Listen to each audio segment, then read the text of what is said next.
Buen día, el día de hoy vamos a hablar acerca de la Revolución Francesa, ¿ok? La Revolución Francesa va a iniciar la Edad Contemporánea, va a iniciar en el año 1789 y va a finalizar en el año 1799, ¿ok? Más adelante va a surgir el conocido consulado que va a dar inicio a la parte imperial, al imperio napoleónico. No solamente vamos a hablar hasta el directorio. Ahí tenemos una línea de tiempo acerca de todos los hechos relacionados con la Revolución Francesa. A ver, la Revolución Francesa fue un proceso de luchas dirigidos por la burguesía para acabar con el antiguo régimen. El antiguo régimen, es decir, el gobierno de los reyes, de los monarcas. La burguesía quería tomar el control del Estado. La burguesía aprovechó la difícil situación en la que vivía el pueblo francés para conseguir el apoyo necesario para esta revolución contra el antiguo régimen. Cuando esto sucedía en Francia, en Inglaterra se desarrollaba la primera revolución industrial. A ver, vamos a ver algunas de las causas que van a permitir el suceso o el... La aguda crisis fiscal debido a los gastos militares, la guerra de los 7 años y apoyo a la independencia de Estados Unidos, y especialmente el despilfarro de la corte de Versalles. El despilfarro de la corte de Versalles fue protagonista la esposa del rey Luis XVI, María Antonieta. Nos dice que esta reina cada noche o cada semana hacía cuantiosas fiestas donde había una gran cantidad de alimento y los alimentos que sobraban o que no necesitaban simplemente los botaba. Por ello, mucha gente estaba en contra de estos reyes. Otro, los fuertes impuestos afectaban al pueblo. Solamente el pueblo era el único ente que pagaba impuestos y que mantenía tanto a la nobleza y al clero. El gobierno absolutista de Luis XVI. La burguesía francesa estaba marginada del poder político, ¿ok? Solamente tenía poder económico, una sociedad estamental, organizada en función de los intereses del tercer estado. La Ilustración criticaba las bases del antiguo régimen. Dentro de la Ilustración van a aparecer personajes muy importantes, como Montesquieu, que critica la monarquía absoluta, plantea la división de poderes. Voltaire criticó el abuso de la autoridad de la monarquía y la intolerancia de la Iglesia Católica. Rousseau propone la libertad e igualdad de los hombres a través de un Estado instituido por medio de un contrato social que respete la voluntad general. Diderot, personaje muy importante, que fue el encargado de elaborar las denominadas enciclopedias. ¿Ok? Esa imagen representa de manera exacta de qué manera se vivía en Francia. Como podemos observar, el clero, la nobleza y el rey estaban encima del pueblo. El pueblo simplemente se encargaba de mantener y sostener a estos personajes que pertenecían al primer y segundo estado. ¿De acuerdo? Continuamos. Acá tenemos una imagen de la sociedad estamental.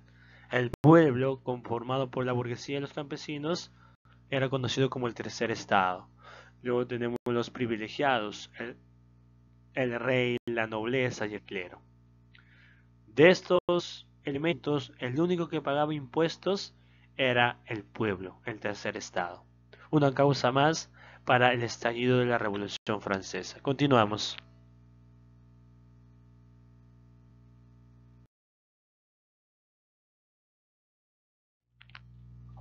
Proceso.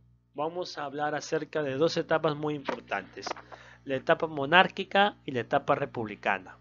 Iniciamos con la etapa monárquica. Estados generales. Los estados generales se van a dar en el año 1789. Ojo, cuando hablamos de estados generales hablamos de un congreso, pero en Francia se llama estados generales, ¿de acuerdo? En Inglaterra se denomina Parlamento, en España se denomina Cortes, en el Perú, Congreso.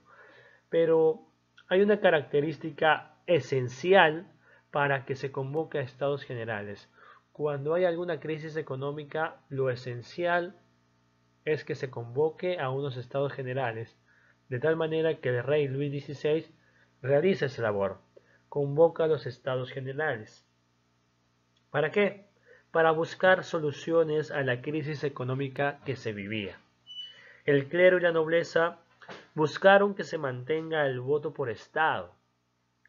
El tercer estado pedía el voto por persona.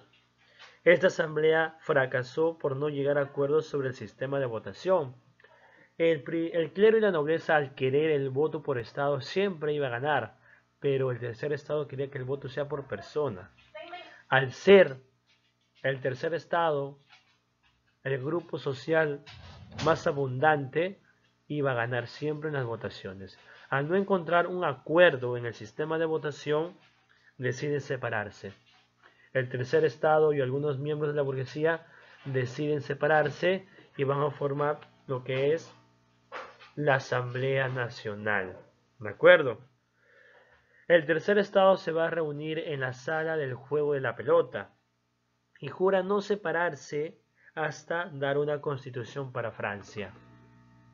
Ahí tenemos cómo están jurando hasta no dar una constitución. Los miembros del tercer estado y algunos miembros de la burguesía y quizás algunos de la nobleza. Continuamos. La Asamblea Constituyente. La Asamblea Constituyente se va a dar de 1789 a 1791.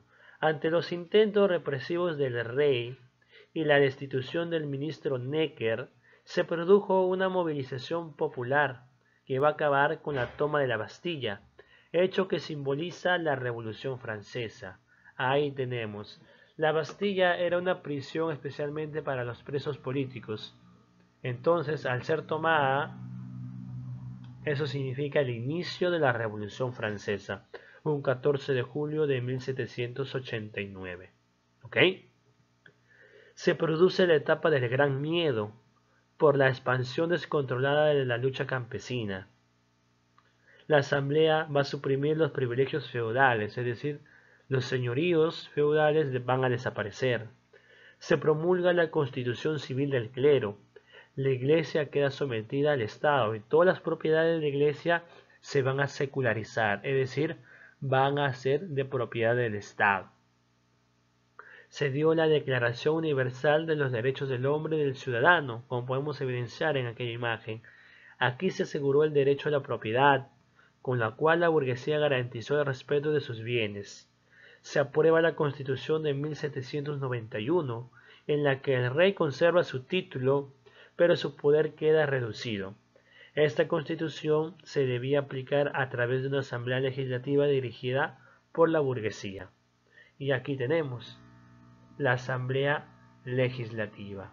¿Ok? En esta asamblea legislativa se van a dividir tres facciones, tres sectores que más tarde van a ser base de los partidos políticos que existen hoy en día.